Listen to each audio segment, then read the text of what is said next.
오늘의 주요 뉴스입니다. 신규 확진자 수가 1000명대 초반대로 내려왔습니다. 단계적 일상회복을 앞두고 마지막 거리두기가 시행된 가운데 백신 접종률도 일상회복 전환 기준치에 가까워지고 있습니다. 지난 주말 서울에는 한파특보가 내려졌습니다. 10월 한파특보는 17년 만인데요. 가을을 건너뛰고 겨울로 간 듯한 날씨, 이유가 뭔지 알아봅니다. 목동 아파트 값이 지난 4월 토지거래 허가구역 지정 이후 평균 4억 원가량 오른 것으로 나타났습니다.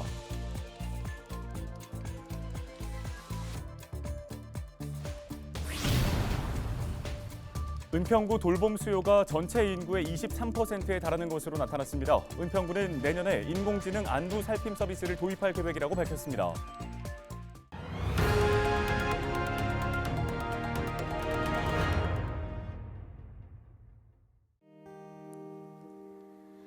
지금도 기억하고 있어요. 네, 여러분 안녕하십니까? 네, 헬로티비 뉴스 시작합니다. 자, 이 노래 제목처럼 가을이 벌써 잊혀진 계절이 된 것 같습니다. 집 나간 가을이 그리워요. 네, 그러게요. 저 올해 단풍 구경 한 번도 못 갔는데 벌써 겨울인 것 같아요. 그러네요. 저도 네. 단풍 구경 한 번도 못 갔네요. 그쵸. 아침에 기온이 영하로 떨어진 곳도 있고요. 네. 또 대구에서는 심지어 얼음까지 관측됐다고 해요. 맞습니다. 이런 때이른 한파에 시민들 모두 오늘 보니까 두툼한 겨울옷 입고 나오시는 분들 꽤 있더라고요. 네, 저도 오늘 코트 입고 왔거든요. 네. 지구가 참 더워진다고 온난화 걱정이다라고 얘기하더니 되려 네. 더 추워지는 것 같아요. 그렇죠? 네, 맞아요. 사실 이 바로 온난화 때문에 북극의 찬 공기가 내려와서 추워진 거라고 하네요. 네, 이 가출한 가을을 되찾기 위해서라도 일회용컵 같은 거는 최대한 쓰지 않는 게 좋겠습니다. 네, 맞습니다. 자, 이번 10월 한파가 올겨울 맹추위의 예고편이라고 합니다. 단단히 대비하시고요. 탄소 줄이기 운동에도 적극적으로 동참해 주시기 바랍니다. 네, 날씨가 갑자기 추워진 만큼 오늘 뉴스라도 좀 따뜻한 소식들이 많았으면 좋겠는데요. 네. 헬로티비 뉴스 지금 출발하겠습니다.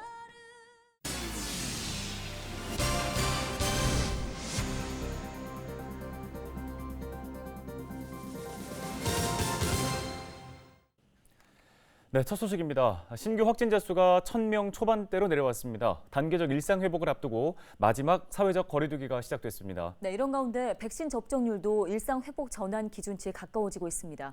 이세진 기자가 보도합니다. 전국에서는 1,050명의 신규 확진자가 나왔습니다. 확진자 수가 1,000명을 넘기 시작했던 지난 7월 7일 이후 가장 적은 숫자입니다. 수도권 확진자 수도 다소 줄었지만 여전히 적지 않은 비율입니다. 서울과 경기, 인천을 합해 모두 794명의 신규 환자가 나오면서 전체 확진자 중에서는 77%를 차지했습니다. 확진자 수가 감소세를 보이고 있는 가운데 방역 수칙은 일부 완화됐습니다. 일상 회복 전환 전 마지막 거리두기입니다. 수도권은 거리두기 4단계를 유지하면서도 백신 미접종자는 오후 6시 전후 구분 없이 4명까지 만날 수 있습니다. 접종 완료자를 포함하면 최대 8명도 가능합니다. 백신 접종률도 꾸준히 늘면서 전 국민 70% 접종 완료 목표에도 가까워지고 있습니다. 수도권 완전 접종률 역시 64%를 넘어섰습니다. 특히 이번 주부터 16살에서 17살 청소년과 임신부 접종이 시작된 가운데 12살에서 15살 청소년들의 접종 예약도 시작됩니다. 코로나19 예방접종이 국민들의 적극적인 참여와 의료인들의 안전접종 관리로 일정대로 차질 없이 진행되고 있습니다. 하지만 아직 4차 유행은 진행 중으로 예방접종과 함께 사회적 거리두기, 기본 방역 수칙 준수가 매우 중요합니다. 정부는 이르면 다음 달부터 일상생활을 단계적으로 회복하는 위드 코로나 정책을 가동할 예정입니다. 다만 일상 회복을 위해서는 백신 접종과 함께 방역 수칙을 지키는 일이 무엇보다 중요하다고 강조했습니다. 헬로티비 뉴스 이세진입니다. 네, 서울에서는 하루 동안 355명의 신규 확진자가 나왔습니다. 서울의 확진자가 300명대를 기록한 건 지난 8월 22일 이후에 처음인데요. 양천에서는 5명, 은평에서는 9명의 추가 확진자가 나왔습니다.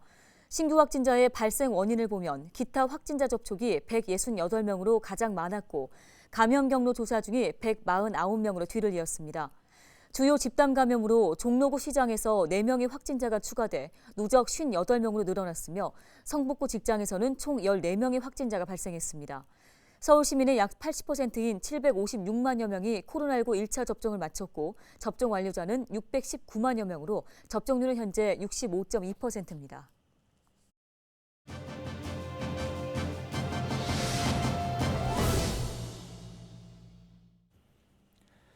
네, 지난주까지는 반소매 차림이 어색하지 않았던 여름 같은 날씨였는데 주말에 갑자기 추워져서 놀란 분들 많으실 겁니다. 네. 서울에는 17년 만에 10월에 한파특보가 발령된 거죠? 네, 그렇습니다. 자, 이번 한파의 이유는 무엇인지 좀 살펴보겠습니다. 한국기상산업협회 김승배 본부장을 전화 연결합니다.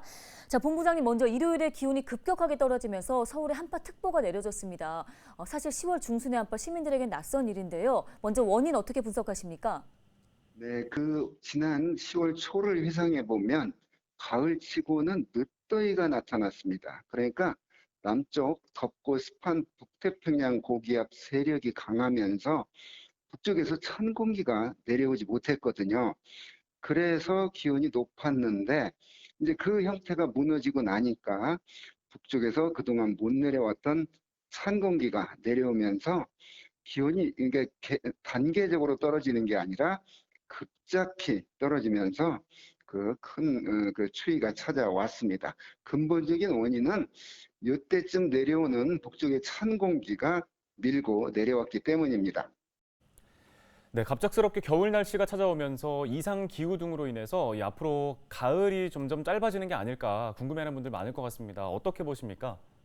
네, 그렇습니다. 지구 온난화, 그러니까 지구가 여름에 원래 더웠던 여름에 더 더워지고 추웠던 계절인 겨울이 덜 춥고 그러면서 봄과 가을의 기온을 그 날씨를 그 여름과 겨울이 이제 그런 격인데 그럼에도 불구하고 이제 봄, 여름, 가을, 겨울은 분명히 계절적으로 있습니다.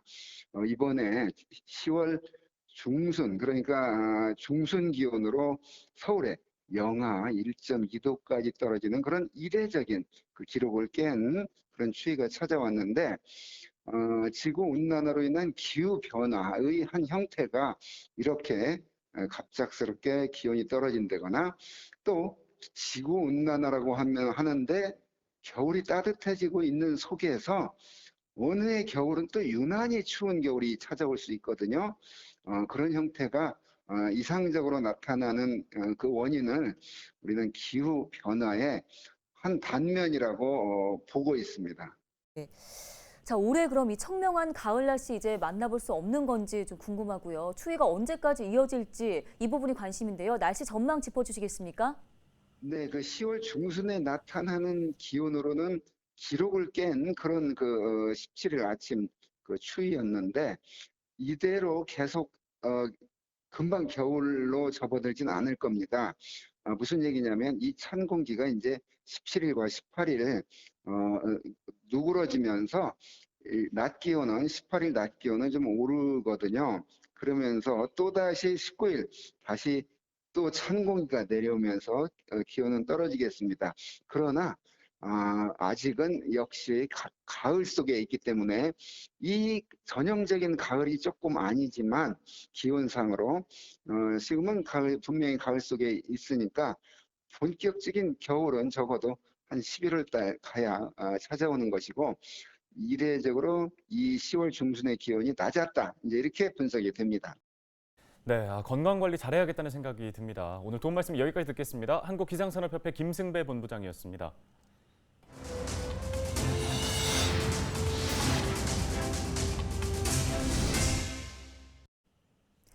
다음 소식입니다. 지난 4월 목동과 압구정동, 여의도 일대를 토지거래 허가구역으로 지정했지만 아파트 가격은 평균 4억 원 오른 것으로 나타났습니다. 국회 국토교통위원회 소속 김회재 국회의원이 국토교통부로부터 제출받은 자료를 보면 토지거래 허가구역 지정 이후 목동 등 해당 지역에서 거래가 이뤄진 아파트는 총 41가구로 평균 4억 393만 원이 올랐습니다. 또 허가구역 지정 전후 실거래가 비교가 가능한 아파트 중 78.9%가 허가구역 지정 이후에 실거래가가 상승했습니다. 목동 아파트 1단지는 허가구역 지정 이전과 이후를 비교했을 때 3억 6천만 원, 목동 2단지는 1억 2,500만 원이 올랐습니다. 은평구가 빅데이터와 통신 데이터를 활용한 인공지능 안보살핌 서비스를 도입할 계획이라고 밝혔습니다. 은평구는 1인 가구 어르신 인구 증가, 코로나로 인한 경제적 어려움 등으로 돌봄 수요가 증가하고 있다고 밝혔습니다. 실제 은평구 돌봄 수요는 전체 인구 대비 23%인 것으로 나타났습니다. 은평구는 인공지능 돌봄 로봇 사업 등 인터넷 통신을 활용한 돌봄 사업을 시행하고 있으며 최근 비대면 돌봄 서비스도 도입했습니다. 내년에는 이를 확대해 빅데이터와 통신 데이터를 융합한 인공지능 안부 살핌 서비스를 구축한다는 계획입니다.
네, 오늘 헬로티비 뉴스가 준비한 소식은 여기까지입니다. 네, 시청해주신 여러분 고맙습니다.